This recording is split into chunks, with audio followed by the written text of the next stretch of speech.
ನಮಸ್ಕಾರ ಎಲ್ರಿಗೂ. ನಾನಿವತ್ತು ನಿಮಗೆ ತುಂಬಾ ಕ್ವಿಕ್ಕಾಗಿ ವೆಜಿಟೇಬಲ್ ಪಲಾವ್ನ ಹೇಗೆ ಮಾಡ್ಕೊಳ್ಳೋದು ಅಂತ ವಿಡಿಯೋನ ಶೇರ್ ಮಾಡ್ಕೊಳ್ತಾ ಇದ್ದೀನಿ. ಮಕ್ಕಳಿಗೆ ಲಂಚ್ ಬಾಕ್ಸ್ಗೆ ಇದಂತೂ ಬೆಸ್ಟ್ ರೆಸಿಪಿ ಅಂತಲೇ ಹೇಳ್ಬೋದು. ಮೊದಲಿಗೆ ಸ್ಟವ್ ಆನ್ ಮಾಡಿಕೊಂಡು ಒಲೆ ಮೇಲೆ ಒಂದು ಕುಕ್ಕರ್ನ ಇಟ್ಕೊಂಡು 3 ಟೇಬಲ್ ಸ್ಪೂನಷ್ಟು ಆಯಿಲ್ನ ಸೇರಿಸ್ಕೊಳ್ತಾ ಇದ್ದೀನಿ. ನೀವು ಇದರ ಜೊತೆಗೆ ತುಪ್ಪನೂ ಕೂಡ ಸೇರಿಸ್ಕೊಳ್ಬೋದು.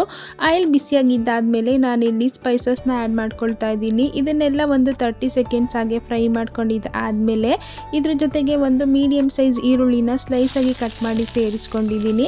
ಈ ಈರುಳ್ಳಿನ 1 ನಿಮಿಷ ಚೆನ್ನಾಗಿ ಫ್ರೈ ಮಾಡ್ಕೊಂಡಿದ್ದಾದಮೇಲೆ ಇದ್ರ ಜೊತೆಗೇನೆ 2 ಹಸಿರು ಮೆಣಸಿನ್ಕಾಯಿನ ಕೂಡ ಸೇರಿಸ್ಕೊಳ್ತಾ ಇದ್ದೀನಿ. ಖಾರಕ್ಕೆ ನಿಮಗೆ ಜಾಸ್ತಿ ಬೇಕು ಅನಿಸಿದ್ರೆ ಜಾಸ್ತಿ ಸೇರಿಸ್ಕೊಳ್ಬೋದು. ಹಾಗೆ ಯಾರಾದರೂ ಹೊಸದಾಗಿ ನಮ್ಮ ವಿಡಿಯೋನ ನೋಡ್ತಾ ಇದ್ದರೆ ನಮ್ಮ ಚಾನಲ್ನ ಸಬ್ಸ್ಕ್ರೈಬ್ ಮಾಡಿಕೊಂಡು ಸಪೋರ್ಟ್ ಮಾಡಿ. ಇದೆಲ್ಲ ಫ್ರೈ ಮಾಡ್ಕೊಂಡಿದ್ದಾದಮೇಲೆ ಒಂದು ಅರ್ಧ ಟೀ ಸ್ಪೂನಷ್ಟು ಶುಂಠಿ ಬೆಳ್ಳುಳ್ಳಿ ಪೇಸ್ಟನ್ನು ಕೂಡ ಸೇರಿಸ್ಕೊಂಡು ಹಸಿ ಸ್ಮೆಲ್ ಹೋಗೋವರೆಗೂ ಚೆನ್ನಾಗಿ ಫ್ರೈ ಮಾಡ್ಕೊಳ್ಳಿ. ಇದೆಲ್ಲ ಚೆನ್ನಾಗಿ ಫ್ರೈ ಮಾಡ್ಕೊಂಡಿದ್ದಾದಮೇಲೆ ಇದ್ರ ಜೊತೆಗೆ ನಾನಿಲ್ಲಿ ತರಕಾರಿಗಳನ್ನ ಸೇರಿಸ್ಕೊಳ್ತಾ ಇದ್ದೀನಿ. ಕ್ಯಾರೆಟ್, ಬೀನ್ಸ್, ಆಲೂಗಡ್ಡೆ ಹಾಗೆ ಹಸಿ ಬಟಾಣಿ ಇದೆಲ್ಲನೂ ಚೆನ್ನಾಗಿ ವಾಶ್ ಮಾಡಿಕೊಂಡು ನೀಟಾಗಿ ಕಟ್ ಮಾಡಿಕೊಂಡು ಸೇರಿಸ್ಕೊಂಡಿದ್ದೀನಿ. ಇದೆಲ್ಲನೂ ಈ ತರಕಾರಿಗಳನ್ನ ಈ ಒಗ್ಗರಣೆಯಲ್ಲಿ 1-2 ನಿಮಿಷ ಚೆನ್ನಾಗಿ ಫ್ರೈ ಮಾಡ್ಕೊಳ್ಳೋಣ. ಈ ಥರ ರೆಸಿಪಿನ ಮಕ್ಕಳಿಗೆ ಲಂಚ್ ಬಾಕ್ಸ್ಗೆ ಹಾಕಿ ಕಳಿಸಿದ್ರೆ ಮಕ್ಕಳಿಗೆ ಹೆಲ್ತಿಗೂ ಅಷ್ಟೇ ತುಂಬಾ ಒಳ್ಳೆಯದು. ಹಾಗೆ ನೋಡೋದಕ್ಕೂ ತುಂಬಾ ಕಲರ್ಫುಲ್ ಆಗಿರೋದ್ರಿಂದ ಮಕ್ಕಳು ತುಂಬಾ ಇಷ್ಟಪಟ್ಟು ತಿಂತಾರೆ.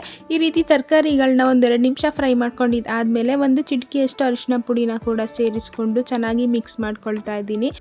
ಹಾಗೆಯೇ ಇದ್ರ ಜೊತೆಗೆ ಸ್ವಲ್ಪ ಪುದೀನ ಸೊಪ್ಪು ಹಾಗೆ ಸಣ್ಣದಾಗಿ ಕಟ್ ಮಾಡ್ಕೊಂಡಿರುವಂತಹ ಕೊತ್ತಂಬರಿ ಸೊಪ್ಪನ್ನು ಕೂಡ ಸೇರಿಸ್ಕೊಂಡು ಚೆನ್ನಾಗಿ ಮಿಕ್ಸ್ ಮಾಡ್ಕೊಳ್ಳೋಣ.